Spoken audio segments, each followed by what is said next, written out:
Are you willing to undertake a dangerous mission behind the enemy lines, knowing you may never return alive?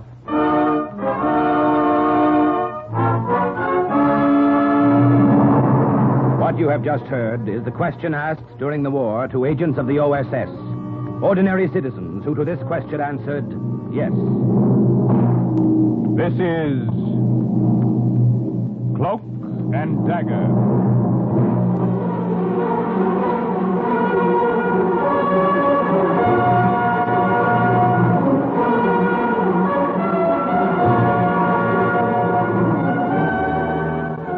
Black warfare, espionage, international intrigue. These are the weapons of the OSS. Today's adventure, the Cutchin story, tells of an agent, an American agent, dropped behind Japanese lines in Burma. A story suggested by actual incidents recorded in the Washington files of the Office of Strategic Services. A story that can now be told.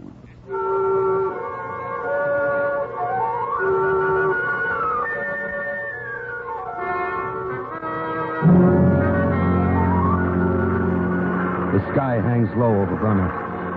In 1944, it was more than just the smoke and dust haze that blankets it in the dry season. It was the tension in the air that weighed the clouds down so that they almost seemed to be pressing against the wings of our plane. You ought to reach your objective in a few minutes, Mike. Good. I'll tell you when to hit the cell. You got everything? Yep. Radio, supplies, I'm all set. Boy, that's thick jungle down there. Thick with Japs. That's what I mean. I looked down on the towering jungle-covered mountains of North Burma. I thought of the small band of Kutchin natives who were waiting to meet me. I thought about how pitifully outnumbered they were behind the enemy lines, and how they hated the Japs. And then, all of a sudden, I didn't have time to think anymore. Lousy Jap fighter. What cloud did he crawl out of? It's too late to run. We're in for it. Sorry, you're going to be late for your appointment.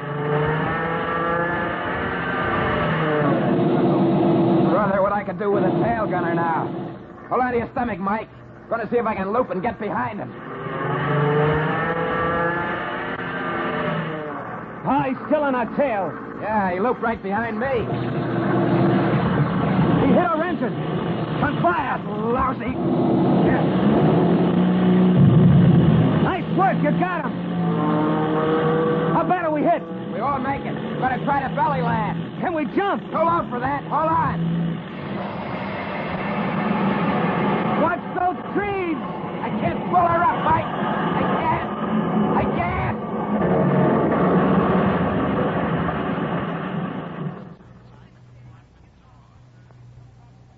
I was thrown from the plane when we crashed. I got off with nothing more than a leg that was bleeding pretty bad. When I crawled back to the wreck, I found the pilot. He wasn't so lucky.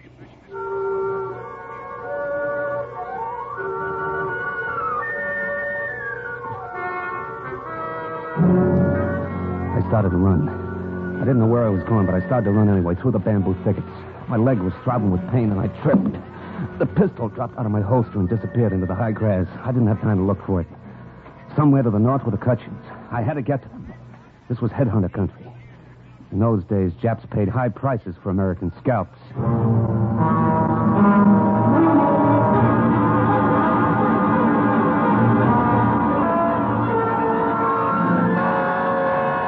After a while, my breath gave out. I couldn't go any further. My imagination put Japs and headhunters behind every tree. I told myself I had to stop. I told myself I didn't have enough wind to take another step. But I changed my mind when behind me I heard a twig snap. There was someone following. A quiet, stealthy someone on padded cat's feet. I kept on running. Into the river. I didn't bother to look first for crocodiles. The numbness from my bad legs spread all over me. I could hardly swim. All I wanted to do was get away from that shadow behind me. When I reached the opposite shore, I clambered onto a sandbar. Safe.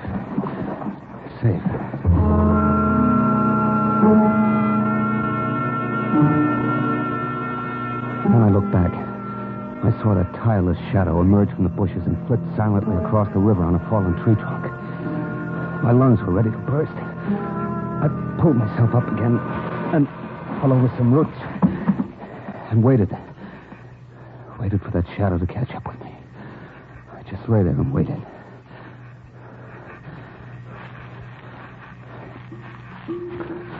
Okay. Okay, you win. Where do we go from here? Well, say something. Won't just stand there.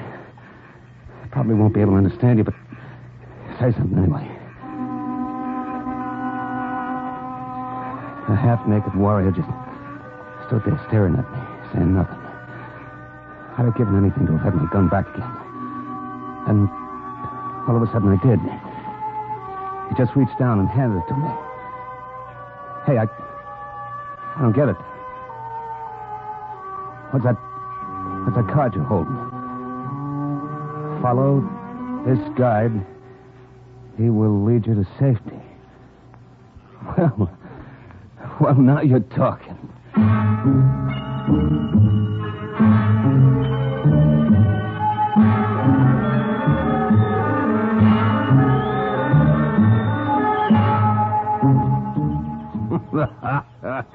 Sure, and you couldn't look more surprised, Captain, than if the tall grass parted and you came on a field of four-leaf clovers.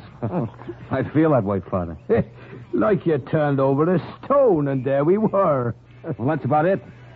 I thought that native following me was a headhunter. I know they'd turn any American over to the Japs for a 2-pound bag of salt. Ah, you're right there. Unholy savages that they are. We saw your plane fall, and I sent Ying here after you with that message written on the card. He's the fastest runner in the Cochin village. I'm sorry he put such a scare into you. Oh, forgive me, Captain Shea. Did I pull the bandage too tightly then? No, it's okay. I don't mind it too much. When I think of what happened to the pilot, I was lucky. Ah, yes. It was a pity about the pilot. Ying, the scissors, if you don't mind. Thank you. There. Oh, almost done now. Then we'll go out and you'll meet the villagers. The women have prepared a special banquet for you. Oh, that's very nice of them. Have you been a missionary here in Burma long, Father? Oh, for almost 12 years now. I hardly remember any other life. These good natives have all become sons and daughters to me. We've taught each other. I speak their language. They all speak English now. They do? As well as I. Almost. Then I have a question, Father. Yes? How come Ying over there took 10 years off my life, chasing me through the jungle? Why didn't he say something? Well, Ying didn't speak to you, Captain Shea, because he wasn't able to. What? He was a prisoner of the Japanese some time ago. They cut out his tongue. That other roll of bandage, please, Ying. Thank you.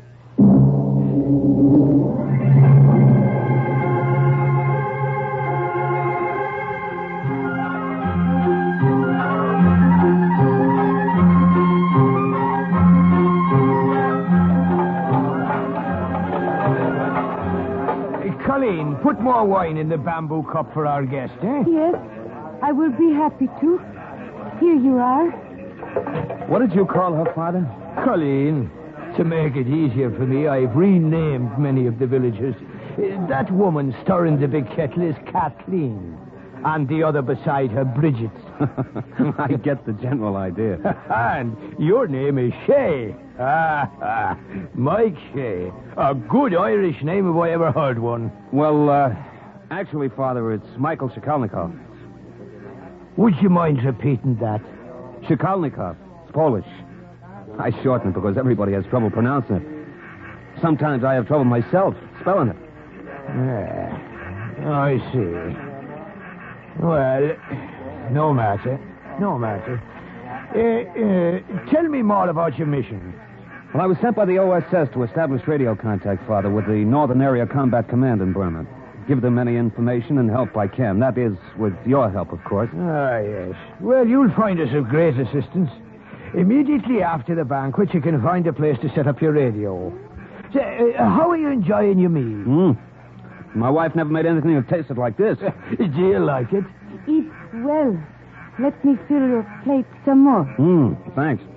It's very good. What is it? We make it special for you today.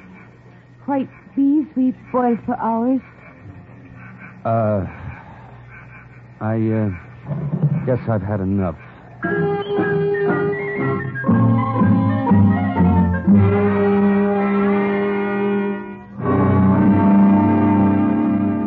I don't feel right moving you out of your hut, Father. It's quite all right. I could easily find another basher. This is the best spot for your radio. I'll even leave you the decorations on the walls to inspire you. Ginger Rogers, huh? That's your favorite pinup? Well, she's a fair lass, all right. She brightens up the basher. Oh, with your permission, then, I'll stick a snapshot of my wife up with the rest of these pictures. Yeah, that does it. You know, when I think of my wife, I feel a little guilty. Why is that, my son? Oh, I don't know. Thought of her going blind, squeezing all the news from home into V-mail, worrying herself sick about me. And all the time, I never felt more free in my life. Yes, I know just what you mean. I love this life in the jungle, as well as the people, my people here. I don't think I could ever leave now, Shakul. By the by, do you mind if I call you O'Shea? No, not at all, Father O'Toole. Not at all.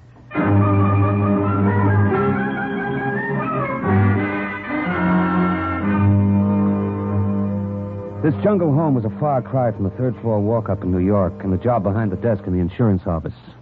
The Cutchin warriors aren't imposing figures. They're short, squat, with long matted hair and teeth worn to a black stub by betel nut.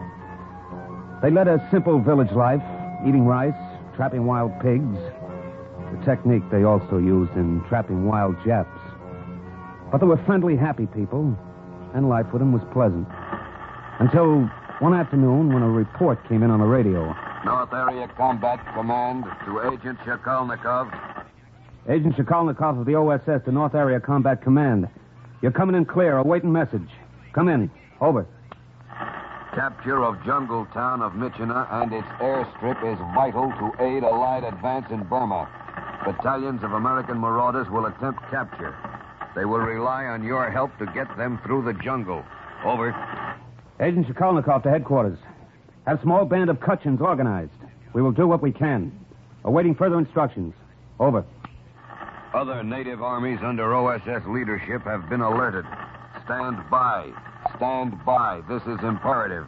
Over and out. Well... What?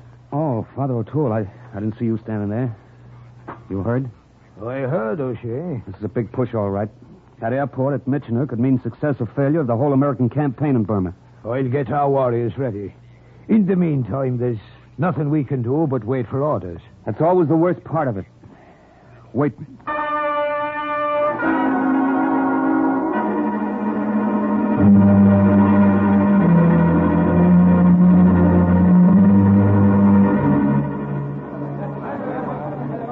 Quiet! Quiet, my children, quiet! Now, it is as I have told you. When the order comes from the Americans, we will advance upon the enemy. We leave now, Father. Catch enemy ourselves. No. That's not the way we must work from now on. The American will be our leader. We will do as he says. We will follow Captain O'Shea.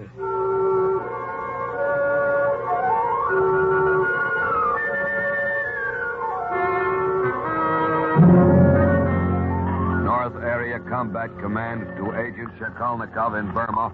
A battalion of marauders on the way to Michina has been cut off from the main body of the column and lost in the jungle. Radio contact gone.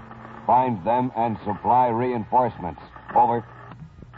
Agent Shakalnikov to headquarters. We'll do the best we can. Over and out. Well, we've waited 2 weeks for an assignment, but when it came, it was a beauty. Well, the problem, O'Shea, is locating that battalion. Now, it occurs to me Yes, Father. It occurs to me that if they're surrounded by the Japanese somewhere in the jungle, the Japanese themselves would know exactly where that spot is. Father, I don't get you. Well, there's a Japanese bivouac less than 6 miles from here. There are undoubtedly Japanese high command who have the information we're after. I've got you now, Father. Let one of the scouts come with me to show me the way through the jungle. We'll sneak into that Jap camp and Bring one of the officers back with us. Well, the two of you alone? Sure. Too many of us and we're liable to get caught. Just a couple of us can make it. All right. Wait till the moon is halfway across the sky. Then go. And the Lord go with you.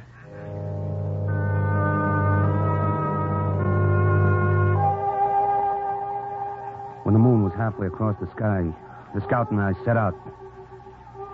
Back through the jungle I'd come from. Only this time I was a shadow, too. Slipping behind the bamboo thickets. Cutting my way through the dense jungle foliage. We didn't talk much. Only what was necessary. Jap camp close now. Good. Jap camp there ahead. See through bushes. Yeah, I see. All those fires lit. Must be some kind of a powwow going on. Sentry there where finger point. Yeah, I see it. We will surprise and sneak in camp from there. Right behind you. No talk.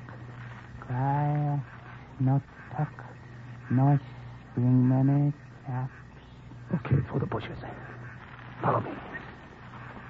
Watch for snakes. That's all you're worried about. What about the tigers, wild boars, Komodo lizards? Watch for snakes. Snake. You move. We strike. What do we do? Can you get him with a stick? A rock? Gun best. Gun, they'll hear us. Gun best. Rock no good. Stick no good. If I miss, you die. Gun. Boom. I stood there like somebody who had been frozen dumb and stiff. My heart was pounding like a jungle tom-tom. If he killed the snake, the Japs were sure to come running. If he didn't, he raised his gun slow. The snake was swaying back and forth. Dead. Snake. Much dead. He killed him all right, but we didn't have time to escape back into the foliage. After that, nothing's clear in my mind. There were Japs all around us, yelling like crazy, and lots of guns going. And the Cochin scout fell flat on his face, dead. Then somebody butted me from behind with a pistol. And the moon went out of the heavens. And the sky that hangs low over Burma came down and hit me in the face.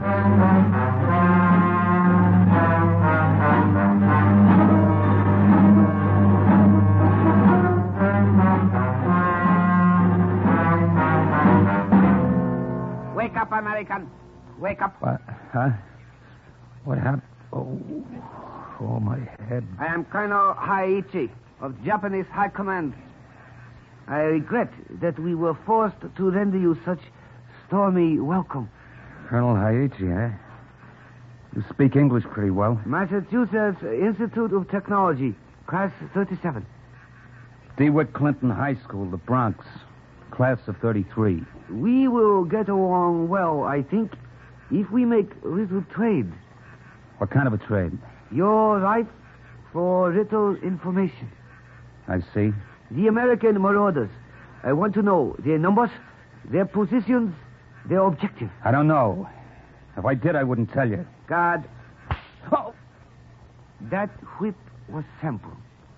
We have much more in store for you if you do not agree to be more agreeable to our simple request.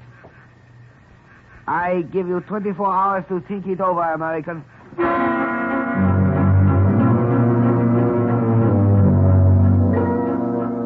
The hut they threw me into was small and dark. There was a sentry posted at the entrance.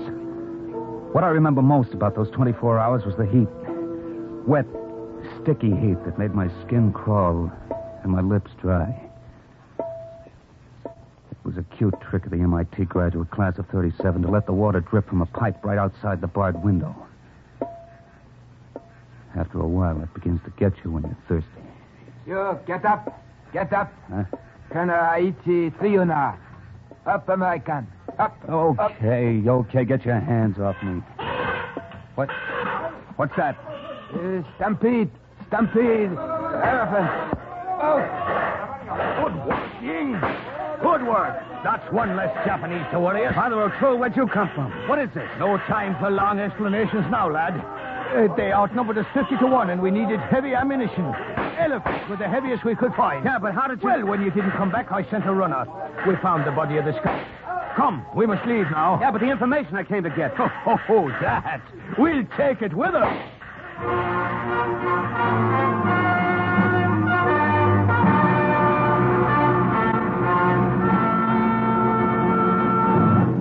Kutchin warriors in this village have a grudge against your people, Colonel Hayachi.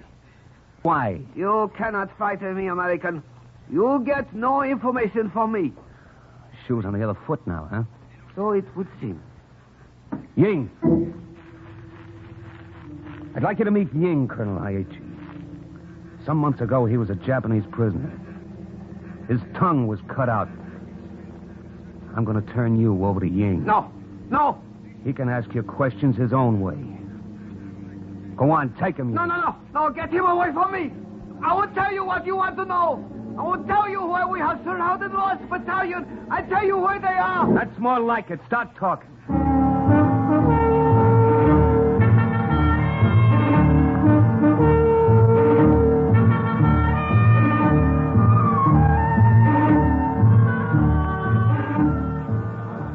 The warriors got ready to attack, and a great holiday spirit took over the village. But we must come. We always come, O'Shea, when our warriors go ambush Japanese. But this is crazy. I can't have a lot of women and kids and old men tagging along. We go. Old men carry flintlock, muzzle loader. Women, we do our job also. Now, wait a minute. When battle finish, women cook big party, samba deer, monkey meat. What, and serve it piping hot in the front lines? Nothing doing. I'm going to see Father O'Toole about this.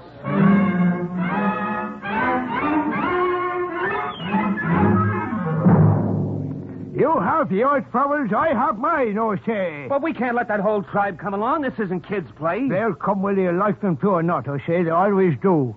In the meanwhile, look at my predicament. Some son of Satan stole me false teeth. What am I to do without me teeth? Father O'Toole, please. We haven't much time. Haiichi gave us a map. We know where the marauders and the Jap attackers are. But we won't do them any good just sitting here. I'm not just sitting here, O'Shea. I'm trying to find me teeth.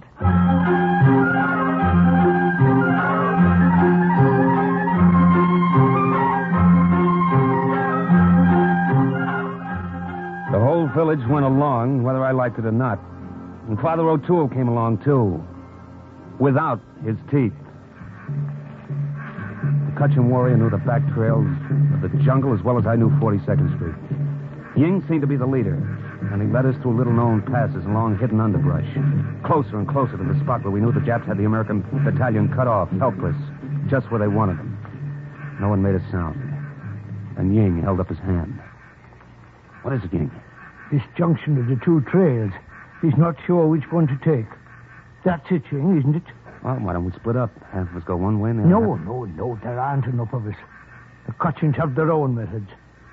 Why is Ying pointing at me? He's given you the honor of contributing a hair from your head. A what? A hair from your head. Here, let me have one. Thank you. Here you are, Ying. Why is he throwing it on the ground? We'll go in the direction the hair points. It's not very scientific. No, but it always works. It points to the right. We'll go to the right.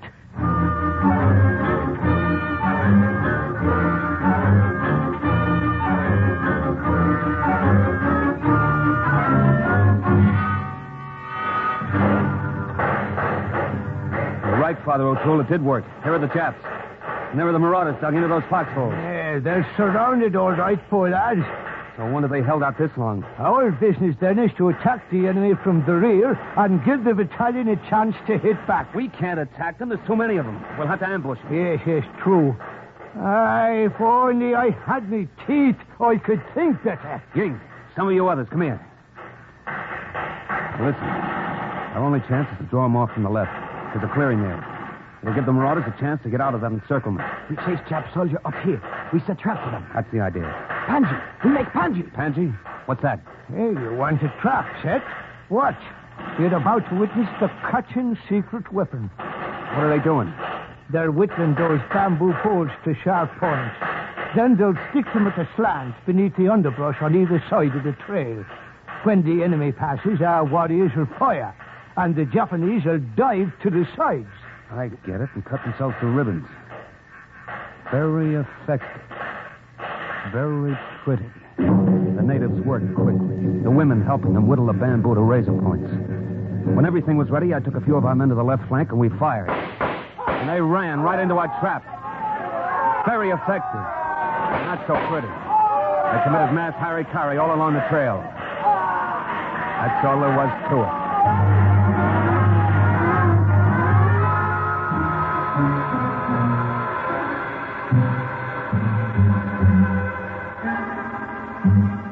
Well, I never thought we'd get out of those foxholes alive, Captain Sokolnikov. Thanks for helping us chase the rest of the Japs off. I'm glad we could help, Major. The Kutchins will lead you the rest of the way through the jungle so you can rejoin the main body of your column. Can we leave now? Oh, no, Major. The women would be insulted. I'll in the battle. They were busy preparing the victory feast. Pretty sure of themselves, weren't they? Good wives. They have confidence in their husbands. The feast is ready. They're even dressed for it. Look at that. Flowers in their hair and everything. All dressed up. One of them is overdressed. Colleen, come here. Yes, Father? Don't you yes, Father me. What do you got around your neck? Well, Pretty necklace. I bow for the victory. my false teeth. Now, you find yourself another necklace and give them back to me. No, then I have nothing. This pretty... I said... Colleen, listen to me. Here's something prettier. My sharpshooter's medal. Sharpshooter? Mm-hmm. Every American soldier has one to give to the prettiest girl he meets. Would you like it? So shiny. Ribbon pretty, too. Father O'Toole, you have back your teeth. Captain Sokolnikov, you're worthy of the name of O'Shea.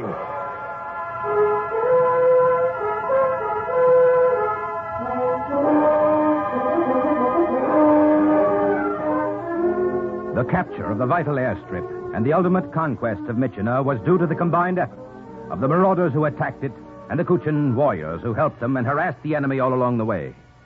And once more, the report of an OSS agent closes with the words, Mission accomplished. a further adventure in black warfare is next week's Cloak and Dagger.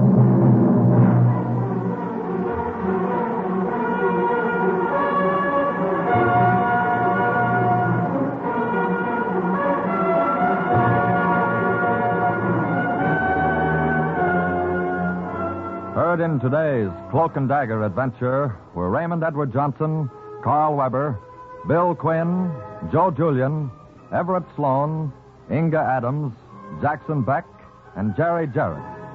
The script was written by Winifred Wolfe and Jack Gordon. Music was under the direction of John Gart. Today's true OSS adventure was based on the book Cloak and Dagger by Corey Ford and Alistair McBain. This has been a Louis G. Cowan production in association with Alfred Hollander and was under the direction and supervision of Sherman Marks. Robert Warren speaking. Do you enjoy a capricious caper or a melodramatic mystery? NBC offers 3 of the best for your pleasure later today. A giant among men, the big guy leads off, with Vincent Price as the saint close behind. Topping off this list is Sam Spade, license number 137596, in the Elmer Longtail caper. So listen for 3 top mysteries on NBC.